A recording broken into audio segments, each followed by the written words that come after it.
अस्सलाम वालेकुम प्यारे बच्चों, कल हम लोगों ने दो रुबाई पढ़ी थी, वली दकनी और मुसफ़्फ़ी की। आज हम लोग दो रुबाई और पढ़ेंगे और उस दो रुबाई के जो शोरा है उनका नाम है तलोक चंद महरूम, जगत मोहन लाल रवां। जैसा कि मैंने कल आप लोगों को बताया था, रुबाई यानी क्या? चार मिसरों वाली छोटी सी नज़्म को रुबाई कहते हैं। और रुबाई का जो चौथा मिसरा होता है उसमें शायर अपनी नज़्म, अपनी रुबाई का अहम ख्याल पेश करता है। तो बच्चों, हम लोग यहाँ सबसे पहले देखेंगे तलोक चंद महरूम की रुबाई। उनकी जान पहचान हम लोग पहले पढ़ लेते हैं। आप लोग किताब में देखेंगे बच्चों, मैं पढ़ता हूँ। तलोक चंद महरूम 1887 में पैदा हुए। वो दर्स व तदरीस से वाबस्ता थे। बच्चों के अदब में इनका नाम अहम था।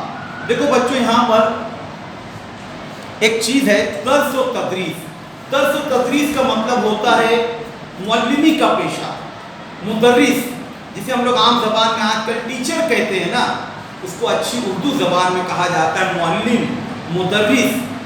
जो बच्चों से जुड़े रहते हैं, बच्चों को इल्म देते हैं, तालीम देते हैं, दर्स व तदरीस।